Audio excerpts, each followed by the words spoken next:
Donc c'est parti. L'EPS, tout d'abord, depuis des décennies, tente vraiment de s'imposer comme une véritable discipline, à travers ses engagements moraux et ses nouvelles méthodes d'application, aux côtés de matières beaucoup plus importantes comme on peut l'entendre, les mathématiques ou le français.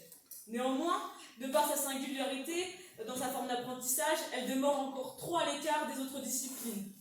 Je me suis demandé alors quels sont les moyens à disposition des enseignants d'EPS permettant d'explorer les opportunités qui ne sont pas rentables sur les heures de cours, parce qu'on rappelle que les profs d'EPS n'ont que 4 heures en début de 6e et après ça passe sur 3 heures. Donc on a vraiment des heures de cours réduites par rapport aux autres disciplines. Pour cela, il y a un consensus qui nous permet d'affirmer que la réalisation des devoirs à la maison, ça permet d'optimiser le temps, notamment dans la discipline d'EPS. Néanmoins, les différentes lectures que j'ai pu effectuer en EPS n'ont pas répondu au débat entre est-ce qu'on fait des devoirs en EPS actifs ou est-ce qu'on fait des devoirs passifs.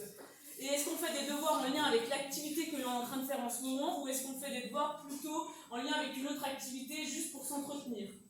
Donc pour cela, durant 6 semaines, j'ai mis en place au collège Jean Villard à Chalon-sur-Saône un groupe d'élèves qui allait avoir des devoirs en lien avec l'activité. Donc vous pouvez voir directement sur le Geniali, vous pouvez cliquer sur Start, aller dans Relais Vitesse parce que c'était l'activité que l'on a eue pendant cette séance. Donc il y a eu un groupe qui a eu cette activité et l'autre groupe qui a eu plutôt entraînement, donc c'était plutôt de la musculation, où il y avait plutôt des activités passives avec de l'actif. On mélangeait les deux.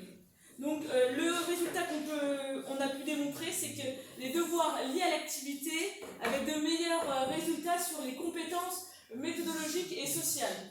Cela n'influe pas du tout les compétences moteurs des élèves, mais les compétences méthodologiques et sociales, on a 68% pour le groupe qui ont fait les devoirs en lien avec l'activité, contre 40% contre les autres élèves qui ont fait des devoirs non en lien avec l'activité, juste pour s'entretenir. Donc réellement, je me suis appuyée sur cette application Geniali, c'est-à-dire que les élèves peuvent réaliser leurs devoirs, que ce soit dans le bus, à la maison, dans la voiture, n'importe où, ils peuvent faire leurs devoirs. Donc c'est un gain de temps. Selon un questionnaire de préétude, j'ai pu voir que les élèves faisaient leurs devoirs très souvent le soir ou le matin avant d'aller à l'école, et sur une feuille de papier, alors que là, je leur propose quelque chose avec leur téléphone, ce qui va augmenter leur temps et leur capacité à faire leurs devoirs. Et ce qu'on pourrait améliorer, c'est que là, on est sur un faible échantillonnage. Ça serait intéressant de mettre de l'interaction pour que les élèves puissent voir directement s'ils ont réussi ou non l'activité. Et on pourrait mettre une plateforme où les élèves peuvent parler entre eux et également parler avec les professeurs s'ils ont des difficultés.